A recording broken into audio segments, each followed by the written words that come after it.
Baik, terima kasih Romo Magnis atas pemaparannya yang luar biasa dan mencerahkan. Sahabat Circle sekalian, telah kita dengar pemaparan langsung dari Romo Magnis Suseno mengenai ideologi. Dan beliau mengemukakan bahwa ideologi setidaknya memiliki 3 arti, itu sebagai kesadaran palsu, sebagai keyakinan yang tidak ilmiah, dan juga sebagai ideologi politik. Nah, tentu kawan-kawan sudah mendengarkan pemaparan dengan sangat mendalam dan juga sudah dicatat di dalam makalah yang sudah dibagikan kepada sahabat sekalian. Kini di saatnya kita akan masuk di dalam Q&A atau sesi tanya jawab, dan sudah ada para sahabat yang mengantri untuk bertanya. Saya akan coba menuju penanya pertama, Romo Magnis, dari Pendeta David Kosasih. Romo Magnis, Ya, apakah ideologi-ideologi yang bisa bertahan sampai kini karena bersifat ideologi terbuka? Seperti yang tadi sempat Romo sampaikan. Begitu aja, Romo. ya. Saya langsung menjawab. Silakan, Romo. Baik. Ya, Pak Pendeta, jawabannya ya memang demikian. Mengapa? Karena ideologi terbuka mengizinkan perkembangan dan penyesuaian. Contohnya di Indonesia tentu bukan sila pertama, tetapi hak asasi manusia dan demokrasi kita tahu itu didiskusikan secara kontrovers di dalam BPUPKI bulan Juli 1945. Begitu juga, kemudian ada yang pro, ada yang kontra, Bung Karno kontra, Soeharto kontra, sekarang kita itu karena ideologi terbuka kita bisa menemukan memperluas kekayaan yang secara potensial ada di dalam Pancasila. Jadi ini justru sesuatu kehebatan Pancasila, kita tetap akan kerakyatan. Tidak bisa keluar dari demokrasi. Bagaimana demokrasi Indonesia itu harus kita tentukan bersama. Keadilan sosial begitu penting. Pancasila tidak mengatakan sistem ekonomi yang mana dipakai. Itu harus kita temukan secara demokratis. Itu jawaban saya. Baik, terima kasih Romo. Demikian jawaban untuk Pendeta David Kosasih. Sebelum kita ke Dr. Goris Lewoleba, saya akan coba ke penanya berikutnya yang ada di Jerman, yaitu Pak Boba. Silakan. Ya, Bapak Boba. Bisa langsung mengajukan pertanyaan. Silakan Pak Belman Boba. Ya, Romo, terima kasih atas ceramahnya. Pertanyaan saya cuma satu saja. Dunia sekarang ini yang modern, kita banyak sekali yang tren adalah digitalisasi. Jadi dia menguasai banyak sekali dan mempengaruhi perilaku, bukan hanya individu, tetapi juga politik sebenarnya. Apakah bisa dianggap sebagai, nanti dia jadi ideologi, apa dia digitalisasi itu, apakah dia bisa masuk sebagai ya ke sana ya, arahnya menjadi ideologi tersendiri? Minta pendapat saja. Pak Goba, ini tentu satu pertanyaan yang sangat penting, itu dibicarakan oleh Yuval Noah Harari dalam buku-bukunya, oleh Schwab yang mendirikan Davos Forum dalam bukunya Industri 4. Saya akan mengatakan ideologi itu terlalu lemah. Ini suatu kemajuan teknologi, katakan saja di Indonesia, setiap orang di kampung, orang kecil saja pakai HP dan sebagainya, ini bukan sebuah ideologi, tetapi suatu perubahan teknologis luar biasa. Banyak orang tidak pernah nonton televisi lagi karena punya televisinya, tapi akan ada pengaruh macam-macam. Jadi barangkali kata ideologi terlalu sempit. Ini bukan satu teori yang mau dipaksakan, dia paksakan diri sendiri, itu kita tidak bisa lari. Digitalisasi, no way back. Kalau ideologi kapitalisme masih ada way back. Itu jawaban saya. Terima kasih. Baik, kita langsung ke penanya berikutnya, Dr. Goris Lewoleba. Silakan, Pak Goris. Terima kasih Romo yang terkasih atas pencerahan yang luar biasa berkenan dengan ideologi. Saya ingin mohon pencerahan dari Prof tentang masa depan ideologi Pancasila. Sebagaimana yang sudah ditegaskan oleh Romo, bahwa Pancasila itu mengandung prinsip-prinsip etika modernitas yang paling mendasar, dan itulah yang membuat dia menjadi langgeng mulai dari para founding fathers menetapkan itu sampai hari ini. Meskipun demikian, dalam perkembangan situasi politik masa kini, tampak jelas bahwa banyak pihak ingin merongrong dan mengganti Pancasila dengan suatu fenomena yang belakangan ini kita tahu, ideologi khilafah misalnya. Nah, dalam sudut pandang perkembangan situasi ini ke depan, meskipun sekarang kelihatan untuk sementara sayup-sayup kedengaran khilafah itu, tetapi menurut pandangan Prof, bagaimana ideologi Pancasila ini ke depan melihat dengan dinamika dan perkembangan situasi masyarakat dunia, paling tidak untuk intern kita Indonesia. Sejauh mana ideologi ini dapat bertahan dan tetap mempersatukan bangsa Indonesia? Mohon pencerahan Prof, terima kasih. Pak Goris, ini memang suatu pertanyaan yang penting, dan saya menjawab pertanyaan ini.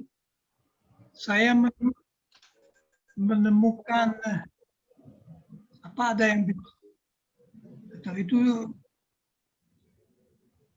yang lain-lain juga mendengar suara saya terulang-ulang, ada yang tidak beres. Suara saya beres? Agak putus-putus. Apa suara saya? Ya, saya tidak mengerti. Dari saya tidak ada perubahan. Sekarang oke. Silakan. Nah, sebentar. Saya mau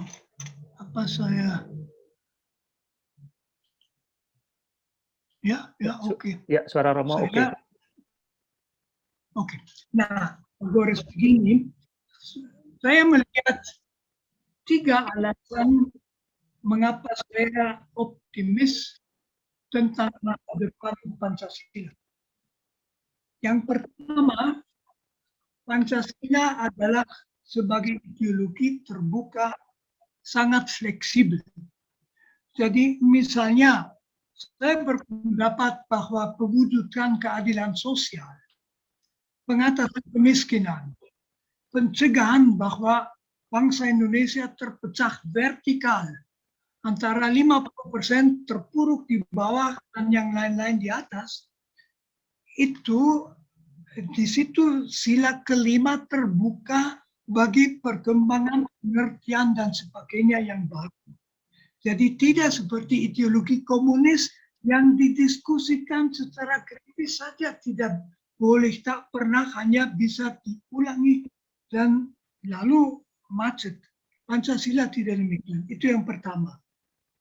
Lalu yang kedua, alasan kedua, terus terang saja, saya tidak melihat alternatif. Jadi saya tidak melihat bahwa kalau Pancasila betul runtuh, Pak Goris, Indonesia akan runtuh. Indonesia tidak akan bersatu. Ya, jangan dikira Indonesia dari Sabang sampai Merauke bisa menjadi negara khilafah. Itu tidak mungkin. Mungkin Jawa Barat menjadi khilafah dan sebagainya. Jadi Indonesia akan pecah. Yang ketiga, kita punya suatu konstelasi ideologis politik di Indonesia yang sangat menguntungkan. Kalau saya boleh sedikit menjelaskan, nah, kita Indonesia punya 3 kelompok yang mendukung negara Pancasila. Yang satu itu katakan saja orang Indonesia yang fokusnya nasional. Misalnya orang yang memilih PDIP, tidak mau bikin propaganda untuk PDIP loh. Gerindra sama saja, Partai Demokrat sama saja.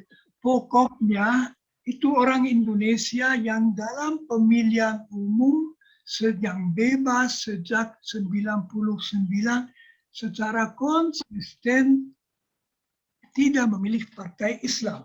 Ya. Lebih dari setengah tidak pernah memilih partai Islam. Seperti 50. Yang kedua, yang non-Muslim. Yang ketiga itu yang paling penting, karena di situ sedang ada perubahan, mayoritas besar Islam atau mainstream Islam Indonesia adalah Pancasilais. Mainstream itu adalah yang diwakili oleh NU, oleh Muhammadiyah. Tadi siang saya ada webinar dengan KAHMI, Kesatuan Alumni, HMI juga termasuk. Nah, mereka itu semua mendukung Indonesia NKRI berdasarkan Pancasila. Mengapa, Pak? Karena mainstream Islam merasa under attack. Mereka lah objek serangan pertama kaum ekstremis dan radikal, bukan yang non-Muslim. Yang non-Muslim kadang-kadang menjadi objek teror, juga intoleransi, tetapi sebetulnya yang dikunci, yang mau digerogoti adalah NU Muhammadiyah. Maka dari itu, saya melihat bahwa di Indonesia ada sebuah koalisi tak tertulis besar yang membuat sekitar 80% yang betul-betul mendukung negara Indonesia sekarang. Jadi saya optimistis bahwa minoritas fanatik ekstrem yang mau mengganti Pancasila dengan sebuah ekstremisme agamis tidak mungkin berhasil. Ya, jawaban saya. Baik, terima kasih Romo. Kita sama-sama optimis dan merawat kebinekaan ini dengan segenap hati kita. Oke, kita akan ke penanya berikutnya, Romo, dengan Bapak Budi Prastowo. Kepada Bapak Budi, saya persilakan. Terima kasih. Apakah suara saya terdengar? Jelas, Pak Budi. Jelas. Silakan. Oke. Selamat malam, Romo Magnis. Pada kesempatan yang sangat baik ini, saya akan mengajukan 2 pertanyaan. Yang pertama, saya mengamati pada skala lokal ya, dan dalam skala mikro, bahwa sikap-sikap dan perilaku diskriminatif, perilaku yang mendominasi kelompok lain itu bukan karena isme tertentu, tapi karena mereka ada pada posisi mayoritas. Jadi siapapun yang menjadi mayoritas, baik karena agama, karena politik, karena suku dan sebagainya, itu cenderung untuk menjadi dominan, mendominasi, menjadi intoleransi dan sebagainya. Jadi bukan karena ismenya, tapi karena posisi mayoritas. Itu yang pertama. Mohon tanggapan Romo. Yang kedua, menyambung pernyataan Romo menjawab pertanyaan sebelumnya tentang posisi atau gimana ya, masa depan Pancasila. Saya setuju sepenuhnya dengan pernyataan Romo. Akan tetapi dalam konstelasi politik, saya kira konstelasi ideologi, Pancasila itu tidak pernah aman. Artinya ideologi apapun itu tidak pernah aman. Selalu ada persaingan di antara ideologi-ideologi itu untuk menjadi yang paling unggul, untuk menjadi yang paling utama pada satu kelompok tertentu. Artinya pertarungan ideologi itu akan terjadi terus-menerus dan tidak akan berhenti. Sehingga meskipun Pancasila saat ini sangat kuat, kita tidak boleh terlena bahwa ada ada dalam tanda kutip persaingan ideologi untuk saling menggantikan. Yang satu ingin menggantikan yang lain, dan seterusnya. Nah, itu dua pertanyaan atau tanggapan saya yang saya berharap mendapat tanggapan dari Romo Magnis. Terima kasih. Baik, silakan Romo, langsung saja. Terima kasih, Pak Budi. Yang pertama, itu betul. Jadi kita mengalami, katakan saja, minoritas mengalami kesulitan dari dua sudut. Dari sudut ideologis ekstremisme yang ingin bahwa negara ini ditentukan menurut hukum satu agama. Tetapi kebanyakan kasus suara saya terang? Ya, jelas Romo. Karena saya, baik, syukur. Karena saya sendiri mendengar suara saya buruk, tapi tidak apa-apa. Saya tahu yang saya omong. Nah, tetapi yang katakan saja masalah intoleransi yang kita alami setiap tahun ada 100 kasus. Gereja nggak bisa dipaharui, ada yang tidak bisa misa Natal, di mana mayoritas mengatakan kami mayoritas. Saya menyebutkan itu intoleransi yang biasa. Kita punya yang model yang sama di Jerman. Saya kira Pak Koris bisa mengetahui Islam itu. Ada orang yang sudah marah melihat putri pakai jilbab ya di Jerman itu. Jadi, mengenai diskriminasi yang kedua, kita bisa berkembang. Yaitu misalnya suatu paroki bisa membangun hubungan baik dengan Islam lokal. Ada kasus misalnya satu paroki di Bekasi 10 tahun yang lalu. Mereka selalu misa di dalam, saya kira, gedung aula sekolah karena memang belum ada gereja. Lalu ada demonstrasi Islam karena tidak ada izin memakai gedung itu sebagai gereja. Orang-orang itu datang dari luar. Apa yang terjadi? Islam lokal menghadap mereka dan usir mereka. Pergi kamu.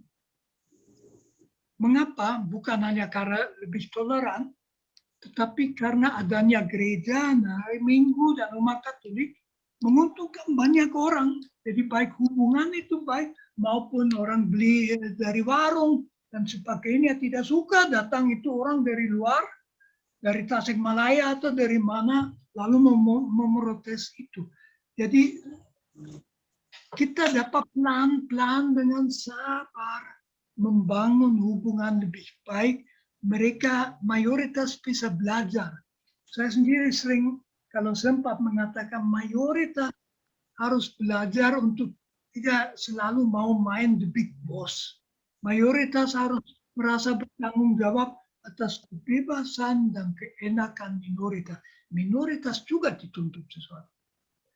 Dituntut bahwa mereka menghormati budaya yang menunjang mayoritas. Jadi misalnya membangun patung Maria setinggi 46 meter di Ambarawa, daerah Islam, saya anggap itu provokasi. Masa bikin seperti itu? Kita di situ harus tahan diri. Tidak perlu gereja-gereja kita sama dengan Santo Peter. Itu sederhana supaya Islam bisa menerima. Jadi ini betul sekali. Justru di basis masyarakat kita bisa membangun hubungan baik. Dan saya misalnya pernah mengalami di paroki Herculaneus di Depok. Ada acara seminar.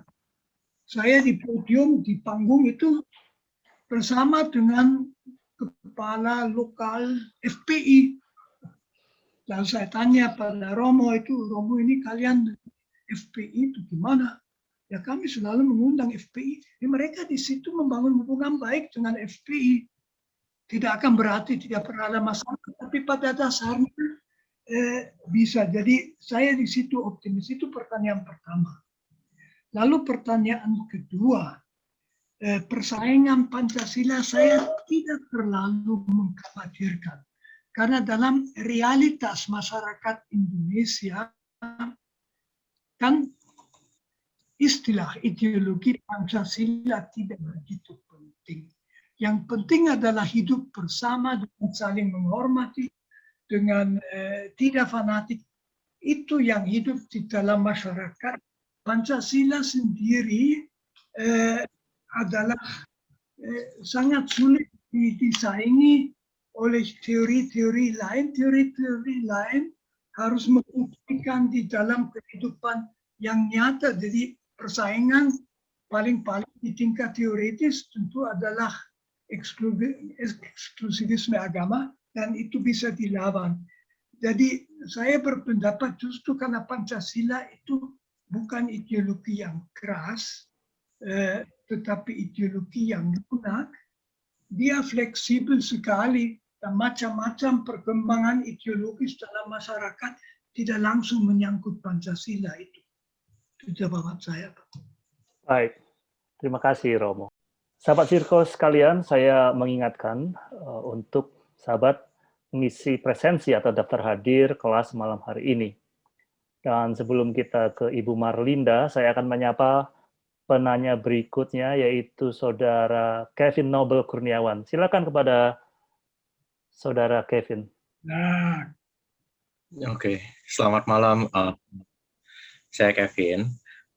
Saya ingin bertanya tentang revolusi seksual, liberalisme kultural, yang ternyata menurut saya itu jauh lebih berbahaya, lebih intens, lasting, dan sulit untuk di-reverse. Waktu saya ke Inggris, itu dampak dari revolusi seksual masih bisa dirasakan, dan gereja jadi semakin ditinggalkan seiring jumlah baby boomer yang lahir karena seks di luar nikah terjadi. Nah, kekhawatiran saya adalah Indonesia sudah mulai ada corak-corak yang seperti demikian. 1960 untuk negara barat, entah kapan, 2040, 2030 untuk Indonesia. Bagaimana tanggapan Romo tentang hal yang seperti ini? Apa yang bisa kita lakukan sebagai umat bergereja? Terima kasih. Baik, silakan Romo. terima kasih. Jadi pertanyaan bagaimana kita umat Katolik, juga bagaimana ajaran resmi gereja Katolik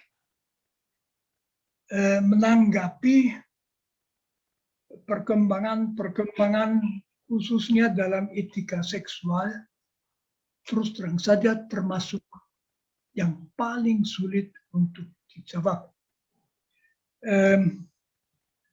Saya kira jadi pertama menyangkut katakan saja seksualitas. Di satu pihak juga di dalam gereja ada anggapan bahwa etika seksual Katolik, dulu juga Protestan tradisional, tidak bisa dipertahankan dan juga overexposed.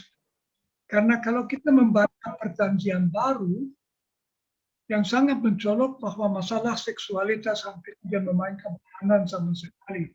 Ada sedikit pada Santo Paulus, tetapi masalah yang dikritik Yesus dan sebagainya tidak di bidang ini. Tapi kemudian gereja Katolik berfokus amat pada seksualitas. Nah, yang sebetulnya masih menjadi norma adalah hubungan seks hanya bukan dosa kalau dilakukan antara suami dan istri dalam rangka suatu perkawinan yang syah. Itu tidak akan bisa dipertahankan dan sudah banyak dijelaskan. Paus Fransiskus adalah yang pertama berani dengan sangat hati-hati tetapi jelas di dalam ensiklik Gaudium Amoris Laetitia bahwa orang Katolik yang bercerai dan kemudian nikah lagi dalam kondisi-kondisi tertentu bisa diizinkan untuk kemudian menerima komuni lagi dan seluruhnya terintegrasi di dalam kehidupan gereja. Meskipun hidup sebagai suami istri dalam perkawinan yang baru yang oleh gereja dianggap tidak sah. Di situ akan ada, dan saya kira yang paling penting dan juga penting tidak hanya dari sudut ajaran Katolik, tapi dari sudut kemanusiaan adalah jangan mengizinkan seksualitas merosot menjadi semata-mata cara untuk mencari nikmat untuk memuaskan diri. Seksualitas adalah sesuatu di mana dua orang saling menghadiahkan kasih. Itu mesti menjadi inti sikap Katolik. Juga sesuatu yang tidak untuk main-main saja. Apakah bisa dipertahankan bahwa sebelum perkawinan yang misalnya pertunangan tidak seks? Saya 2 tahun yang lalu dapat surat gembira dengan foto dari perkawinan keponakan saya di Jerman. Dia sudah hidup bersama dengan suaminya selama beberapa tahun. Akhirnya mereka memutuskan nikah. Nah, yang bagus, dua-duanya masuk ke dalam gereja untuk dinikahkan sambil mendorong kereta dengan anak kecil mereka. Bayangkan. Jadi, itu dulu. Ditutup-tutup sudah punya anak. Dia bawa, ada banyak tamu dan semua gembira bahwa mereka membawa anak dan akhirnya nikah. Dan dinikahkan di gereja Katolik itu. Jadi Pak Kevin, itu di situ kita bersama-sama akan menghadapi waktu yang tidak mudah karena norma yang tradisional keras itu tidak bisa, kiranya tidak bisa dipertahankan. Tapi lalu apa, anything goes? Saya kira tidak. Dan segala macam misalnya one night stand dan sebagainya yang bisa di internet dicari. Saya kira orang yang memakai seksualitas seperti itu, dia sendiri tidak pernah mengalami yang paling indah yang ditawarkan pada manusia. Yang kita lihat memang kadang-kadang dalam pasangan suami istri yang sudah berumur tua, yang pasti mengalami macam-macam krisis, tetapi yang bisa bahagia hidup bersama di dalam rangka perkawinan yang di bawah cinta dan seksualitas. Kevin, saya tidak tahu apakah ini betul-betul menjawab. Gereja akan ditinggalkan kalau dia hanya mempertahankan secara negatif atas macam-macam larangan. Dan itu sekarang sangat juga dilihat di dalam gereja, sangat sulit menjawab pertanyaan, lalu tarik batas, di mana itu? Itu saya kira bahwa saya sendiri bukan teolog moral. Apakah teolog moral lain, Katolik, Romo-Romo yang ngajar teologi moral sudah memikirkannya? Saya tidak tahu. Tapi pertanyaan saudara Kevin itu suatu pertanyaan yang tidak hanya di Eropa, tidak hanya di Amerika Utara, juga di negara seperti Chili sudah praktis diputuskan de facto orang tidak lagi mengikuti ajaran gereja. Mungkin ini hanya jawaban saya tidak memuaskan. Baik, terima kasih Romo dan Bro Kevin. Sebelum kita ke Pak Jeffrey Siaan dan Bung Thomas Becket, saya ingin menyapa Ibu Marlinda Adrians yang tadi sempat ingin mengajukan pertanyaan. Mungkin masih bersama dengan kita semua di sini, Ibu Marlinda Adrians. Silakan di-unmute, Bu, mikrofonnya dan mungkin bisa dinyalakan kameranya. Ibu Marlinda. Apakah Ibu Marlinda masih bersama dengan kita? Ya, sambil menunggu penanya berikutnya, saya ingin menyampaikan kepada para sahabat Circle sekalian bahwa hari Jumat nanti kita tetap ada kelas Jumat yang mengampu topik filsafat dan teologi dengan Ibu Jessica Layantara sebagai pengajar. Silakan Ibu Marlinda sudah bersama-sama dengan kita. Baik, selamat malam Pak. Mungkin pertanyaan saya sudah saya tulis di chat ya. Nah, maaf saya karena lagi di kendaraan Pak, mengikutinya jadi gelap. Oh baik. Oke. Ibu Marlinda menanyakan, ya baik Ibu. Ibu Marlinda menanyakan demikian Romo. Terima kasih Romo, ini untuk kuliah malam ini berkaitan dengan situasi pandemi ini. Bila kami membandingkan penerapan penanganan pandemi di negara Indonesia dengan negara Tiongkok dan Vietnam, mengapa justru di negara yang menganut paham komunis, penanganan pandemi dapat dikatakan lebih berhasil dibandingkan dengan negara yang berpaham nasionalis seperti Indonesia? Apakah ada sesuatu yang baik yang dapat kita pelajari dari negara-negara seperti itu? Demikian, Romo. Ini pertanyaan yang saya kira itu mungkin tidak ada kaitan begitu dengan komunisme dan juga dengan nasionalisme. Tetapi dua negara itu punya mungkin budaya yang berbeda. Jadi mereka amat tegas menangani hal-hal yang mereka hadapi. Kita mungkin suatu budaya yang lebih rileks.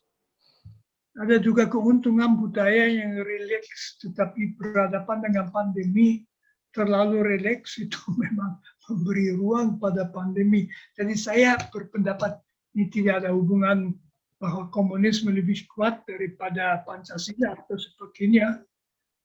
Mungkin ada kaitan dengan cara pemerintah itu. Saya berpendapat dua negara itu memang ada banyak hal yang mau saya kritik, tetapi saya juga kagumi mereka itu. Ya, kita mungkin bisa belajar dari mereka begitu. Baik. Baik, terima kasih Romo. Jadi tidak ada kaitan secara langsung antara ideologi sebuah negara dalam penanganan pandemi. Baik, terima kasih Ibu Marlinda, sebuah pertanyaan yang menarik sekali. Kita ke Pak Jeffrey Siaan yang ada di Bandung. Silakan. Terima kasih Pak Romo, Pastor Romo. Ya, saya izinkan saya bertanya. Tadi saya juga mau menanggapi dengan Ibu Marlinda. Yang saya pahami juga sebenarnya karena partai di sana di Cina itu kan dominan ya. Jadi mungkin dia sangat otoriter. Jadi dia bisa mengendalikan semua sampai ke bawah. Jadi itu sih Pak. Kalau ini kita banyak partai, jadi agak banyak kepentingan. Bisa dengar suara saya Pak? Ya, tentu. Jadi karena partai kita banyak, jadi ada deal-dealan, jadi agak susah Pak. Jadi kalau sana lebih dominan satu partai, dia langsung mengotor. Nah, pertanyaan saya Pak, ini kan kalau lihat dari Pancasila, Romo, ini kan dasarnya itu kan kita lihat dari semangat dari Nusantara. Awalnya dibangun akarnya. Nah, sekarang saya melihat bahwa semangat ini kan sebenarnya kan harusnya bisa menjadi kekuatan yang kuat untuk bisa kembalikan lagi kejayaan Nusantara. Jadi menurut Romo ini sebenarnya apa yang kira-kira yang menghalangi? Padahal ini sudah akarnya. Akarnya kan sebenarnya Nusantara. Jadi sebenarnya juga semangatnya juga gotong royong, juga monoteisme ya.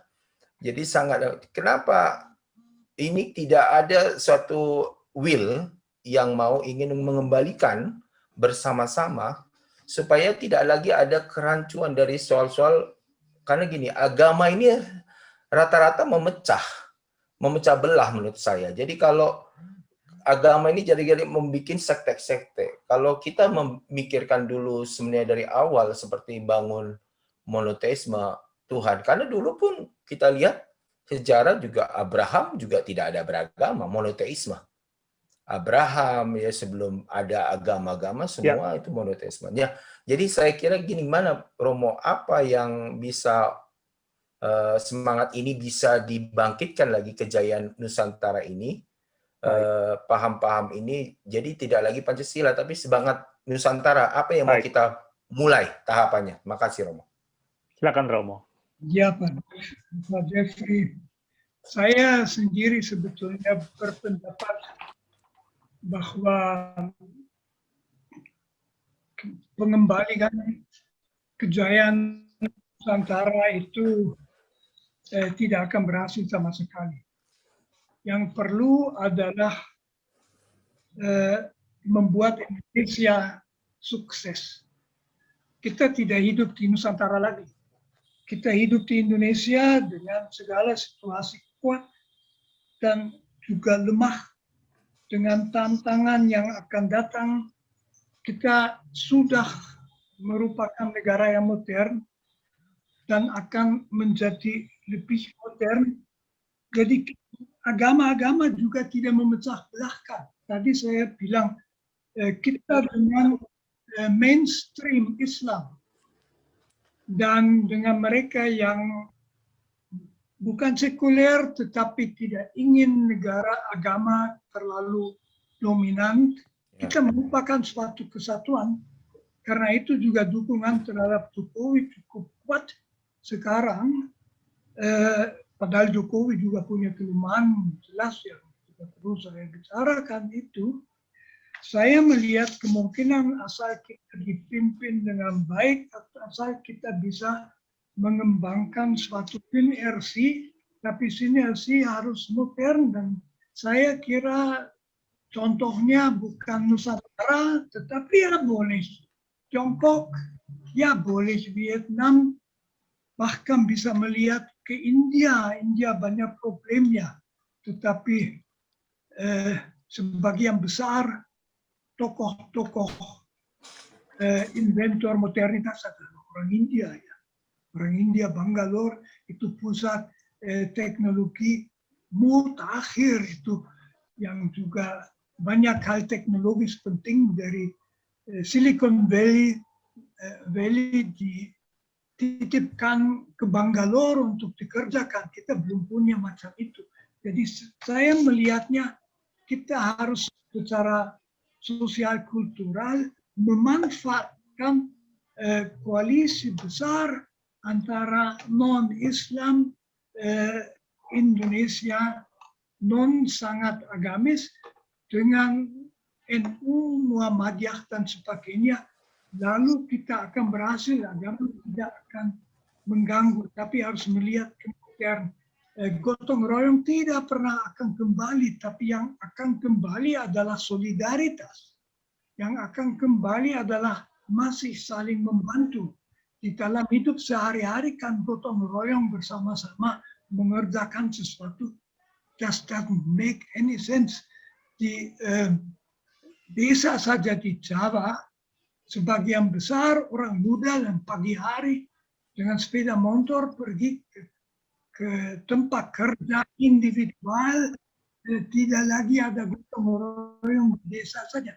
Tapi tidak perlu putus asa menurut saya. Saya kira kita bisa berhasil, tentu tergantung dari kualitas pimpinan kita. Itu sangat penting.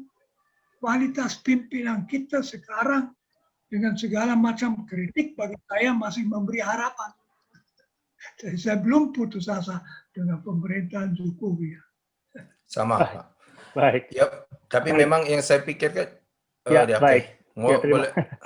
Sebelum kita ke Dr. Suryani Wonoraharjo yang ada di Malang, kita akan ke Bapak Anditya. Kepada Bapak Anditya Restu Aji kami persilakan. Baik, Mohon maaf, apakah suara saya bisa Ya, terdengar? jelas Pak. Silakan Pak. Selamat malam semuanya. Selamat malam Romo Malam. Magni Susono. Namo Buddhaya. Assalamualaikum. Shalom. Om Swastiastu. Salam kebajikan. Rahayu. Saya ingin bertanya kepada Romo dari perspektif hubungan internasional ya Romo, yang kemudian berdampak kepada keamanan nasional di Indonesia. Jadi ada beberapa, saya tidak bisa menyebutkan detail konfliknya ya, kalau saya takutnya ntar ada menimbulkan sentimen atau bagaimana. Jadi ada beberapa ideologi yang kemudian memunculkan konflik, misalnya yang ada di Timur Tengah atau di bagian negara yang ada di Eurasia, kemudian bahkan di Asia Tenggara, yang kemudian itu berdampak kepada munculnya sentimen-sentimen terhadap agama tertentu atau etnis tertentu yang ada di dunia ini. Dan itu sendiri terjadi di Indonesia. Misalnya beberapa umat, tidak semuanya, cuman sebagian umat agama A sentimen dengan agama Y karena ideologi tertentu yang menimbulkan konflik di suatu negara. Atau umat agama C bermasalah, kemudian itu menimbulkan sentimen terhadap umat agama B, seperti itu. Jadi kayak adanya ideologi di negara lain yang menimbulkan konflik, kemudian itu berdampak di Indonesia, antar umat beragama muncul kemudian konflik-konflik yang jujur saja itu berlawanan dengan ideologi Bhinneka Tunggal Ika.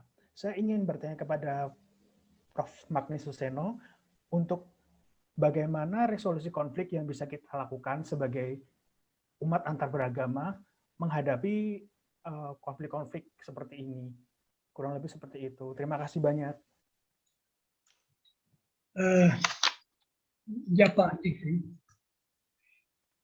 saya kira sebagian besar konflik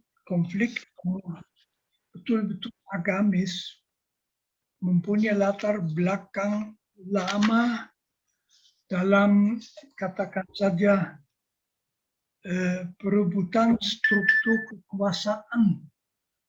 Jadi misalnya saja Timur Tengah itu sangat mengerikan. Timur Tengah kan pernah wilayah yang memberi contoh pada dunia dalam toleransi beragama. Selama 1400 tahun dari zaman Nabi Muhammad sampai tahun 2000.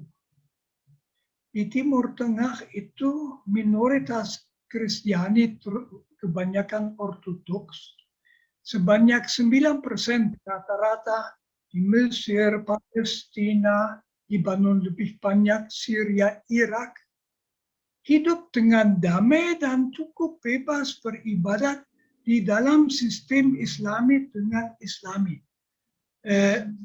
Invasi Amerika yang merusak itu. Tetapi tentu tidak hanya itu. Di situ sebagian besar Timur Tengah ratusan tahun termasuk Khalifat Turki. Turki itu akhirnya mulai abad ke-19 melemah. Muncul anti-Turki Wahabi di Arab yang kemudian menjadi ideologi dinasti Saud. Membunuh banyak orang Islam di Arab.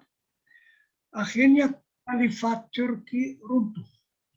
Masuk kolonial sesudah Perang Dunia Pertama, kolonialisme Barat.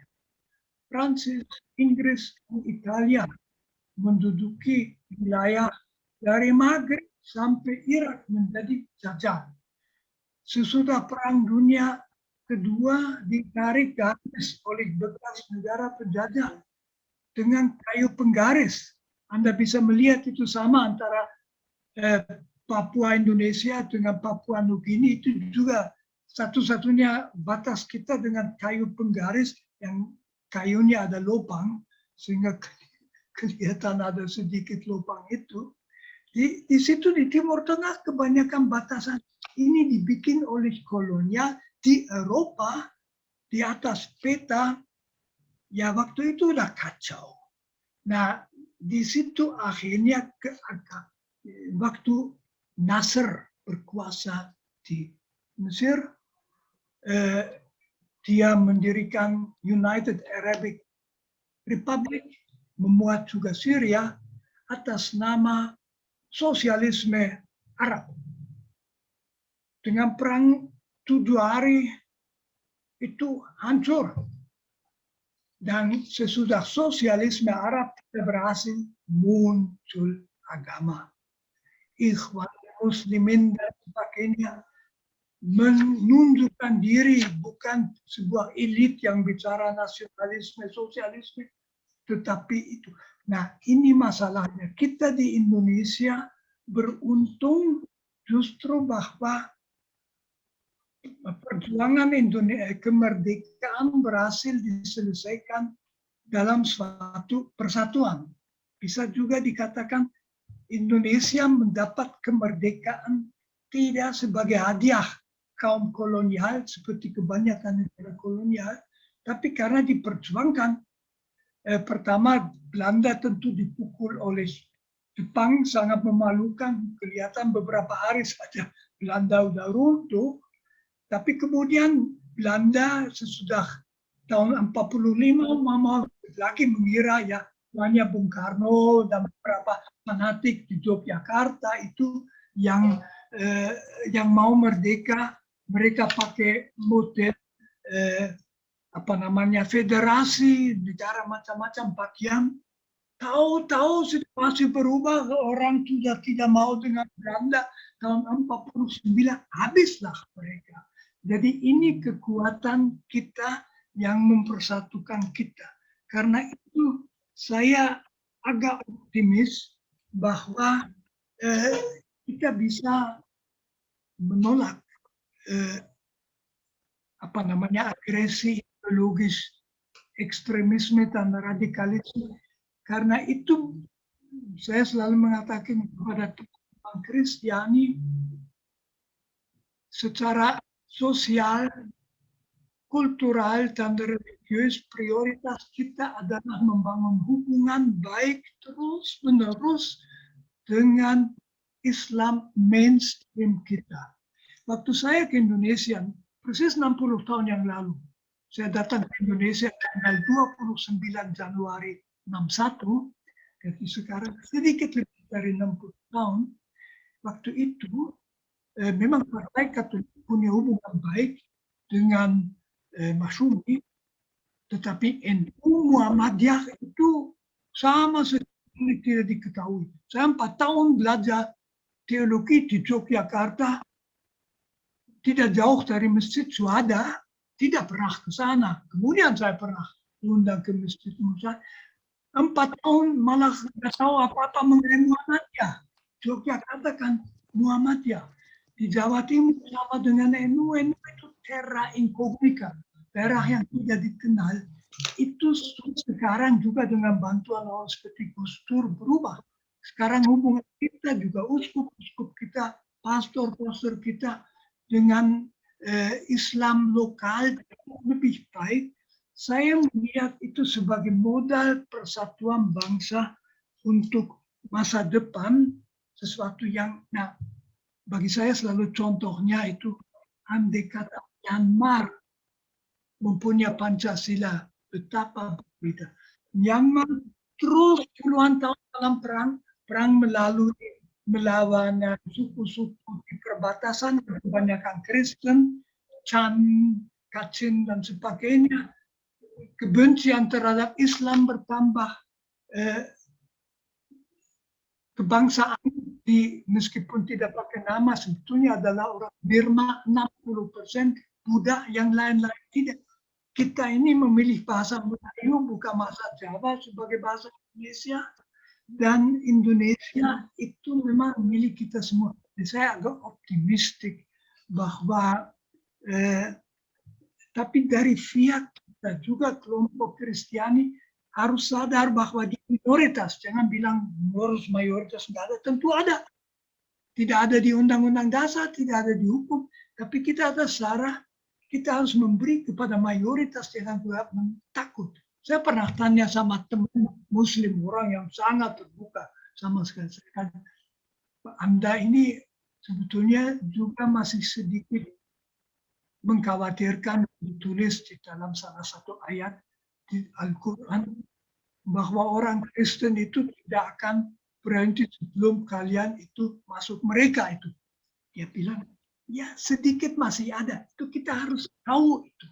Jadi bahwa ada juga kekhawatiran mayoritas terhadap minoritas bahwa akan dilitiki dengan komunikasi yang bagus itu bisa diatasi, dan sebagian besar sudah di atas. Ya. Itu jawaban saya. Baik, terima kasih Romo atas jawabannya. Sahabat Circle sekalian, kita masih punya waktu 10 menit. Waktu kita tidak banyak. Saya langsung saja ke Malang, ke Dr. Suryani dari Universitas Negeri Malang. Silakan, Ibu Suryani. Oke, terima kasih. Selamat malam, Romo. Selamat malam, Bu Manu. Saya mempunyai kekhawatiran lumayan besar terhadap revolusi 4.0, di mana dunia digital dan juga pendekatan disruptif ini memicu banyak perubahan yang tiba-tiba seperti sekarang. Juga berubah dalam hal cara pikir modern, termasuk dunia pendidikan. Jadi saya sebetulnya khawatir kalau ini menjadi semacam neokapitalisme, di mana dunia pendidikan itu juga sebuah kapital yang diperhitungkan berbasis data, terus teknologi yang dihasilkan dari pendidikan juga bersifat disruptif, di mana eksploitasi alam akan membuat ketidakseimbangan baru. Saya khawatir manusia terlambat untuk menyelamatkan alam secara utuh. Begitu. Bagaimana menurut Romo? Waduh, Bu Suryani, saya kadang-kadang bersyukur pada Tuhan bahwa saya sudah berumur 84 tahun. Jadi selama saya hidup barangkali malapetaka itu tidak ada. Saya tidak mau pesimistik, tapi terus terang alasan untuk terlalu optimistik mengenai ancaman dari perusakan lingkungan hidup juga tidak ada. Jadi waktunya sudah mendesak. Kalau misalnya dalam waktu singkat es di kutub utara hilang, akan ada perubahan iklim yang besar. Kita merasa ini hal-hal yang tidak bisa dikembalikan, bahkan dengan sikap yang paling bagus akan butuh 500 tahun untuk kembali. Jadi saya tidak mau mengatakan putus asa. Waktu saya membaca ensiklik Yohanes Paus Fransiskus Laudato Si, panjang besar, terlalu panjang beliau ini, perasaan saya, waduh, apa itu akan pernah dilaksanakan? Jadi saya kira memang sudah sangat waktu untuk kita sadar. Di Indonesia juga kita betulnya belum ada kesadaran. Dalam masyarakat saja belum ada kesadaran. Saya tidak tahu ya, saya mengharapkan Ibu terlalu pesimistik, tapi saya sendiri tidak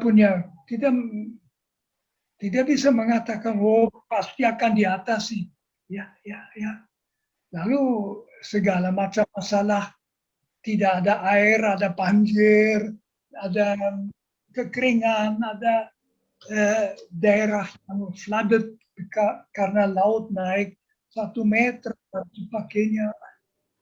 Apa yang terjadi di Bangladesh, kalau seperempat dari wilayah di kena banjir, 20 juta orang Bangladesh harus lari, mereka lari ke India. Sementara itu sudah akan bangun tembok, dengan Bangladesh, setiap orang Bangladesh yang kelihatan di atas tembok akan ditembak.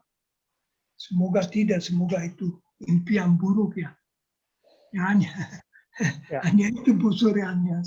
Baik, terima kasih Romo, Dr. Suryani dari Malang. Saya langsung cepat saja ya, para sahabat Sirkus, ke Bapak Satya Hutagaul. Dengan singkat saja, Pak Satya Hutagaul bisa mengajukan pertanyaan kepada Romo Magnis. Ya, terima kasih atas kesempatannya. Terdengar suara saya? Jelas, Pak. Dengar baik. Ya, terima kasih Romo. Nggak, saya cuma mau tanya ini Romo, beberapa belakangan waktu itu ada perdebatan soal Pancasila.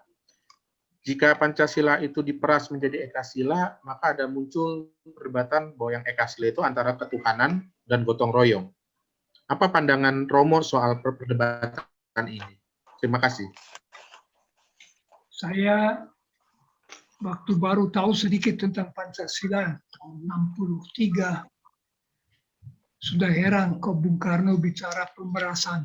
Apa itu untuk melancarkan jalan untuk PKI, sehingga akhirnya ketuhanan yang hilang. Saya berpendapat bahwa itu salah sama sekali pemerasan. Karena Pancasila yang menjadi dasar negara adalah 5 sila pada akhir pembukaan Undang-Undang Dasar, di mana kata Pancasila malah tidak muncul. Jadi 5 sila itulah yang penting, tidak bisa diperas. Kalau kita memerasnya, lalu itu permainan ideologis yang juga tidak akan diikuti oleh Islam. Islam akan bisa mudah menerima 5 sila itu, tetapi semacam ideologi pada umumnya mereka tidak akan terima. Jadi saya anggap sangat penting itu ditolak. Itu kesalahan besar sekali dari BDP bahwa mereka pernah keluar dengan usul seperti itu. Itu tentu saja karena terlalu mau mengikuti Bung Karno. Bung Karno itu bagus dengan Pancasila, tapi tidak semua detail harus diikuti. Sekarang kita lebih tahu betapa penting Pancasila. Kan Pancasila yang sebenarnya adalah Pancasila tanggal 18 Agustus 45. Itulah yang menjadi dasar negara yang disepakati. Baik, terima kasih Romo. Sahabat Circle sekalian, karena waktu sudah begitu cepat berlalu dan saya akan berikan satu saja kesempatan bagi penanya terakhir, yaitu Bapak Nurudin. Penanya terakhir dari Bapak Nurudin. Silakan, Pak Nurudin. Selamat malam, bisa terdengar ya? Ya, jelas, Pak. Ya. Terima kasih Romo. Saya ada pertanyaan singkat saja. Yang pertama, kalau saya baca artikel Romo, dikatakan feminisme itu masuk ke dalam kanan baru atau neofasisme, Romo. Mohon penjelasan lebih lanjut, Romo. Apakah ini misalkan terkait dengan debat pro-life dan pro-choice misalkan? Yang kedua, Romo, apakah populisme itu dapat dikategorisasikan sebagai ideologi baru atau itu sebenarnya bisa mewujud dalam berbagai macam? Apakah kanan, kiri, dan lain-lain? Mungkin itu, Romo. Terima kasih. Nah, pertama mengenai feminisme, saya sama sekali tidak menghubungkannya dengan neofasisme. Jadi kalau kesannya dalam makalah saya masuk di situ, coret itu. Tidak ada hubungan antara feminisme, juga tidak antara genderisme dengan fasisme, neofasisme. Itu hanya ideologi tambahan yang saya sebut ideologi non-politik. Mengenai populisme, populisme sendiri bukan sebuah ideologi. Populisme itu bisa didasari oleh ideologi atau tidak. Pada dasarnya itu hanya perasaan bahwa kami yang banyak selalu dilupakan dan sekarang kami mau mendapat perhatian. Jadi misalnya populisme yang mendukung Trump sangat tidak logis karena banyak orang yang menjadi miskin di tahun-tahun sebelumnya mendukung Trump, padahal kebijakan ekonomi Trump menguntungkan yang kaya, tapi mereka senang bahwa Trump mau memukul orang-orang yang mereka anggap tangguh seperti Ibu Clinton dan sebagainya. Jadi populisme itu secara psikologis bisa dijelaskan tetapi tidak merupakan sesuatu yang akan bertahan. Misalnya radikalisme agama tidak ada kaitan dengan populisme, tapi bisa memanfaatkan populisme. Ya. Itu bisa saja ya. Jadi Baik. populisme sendiri tidak akan menjadi ideologi. Ya, baik. Terima kasih Romo. Semoga itu bisa menjawab Bung Nurudin ya. Jadi sudah mendapatkan klarifikasi dari Romo tentang kata feminisme yang ada di dalam makalah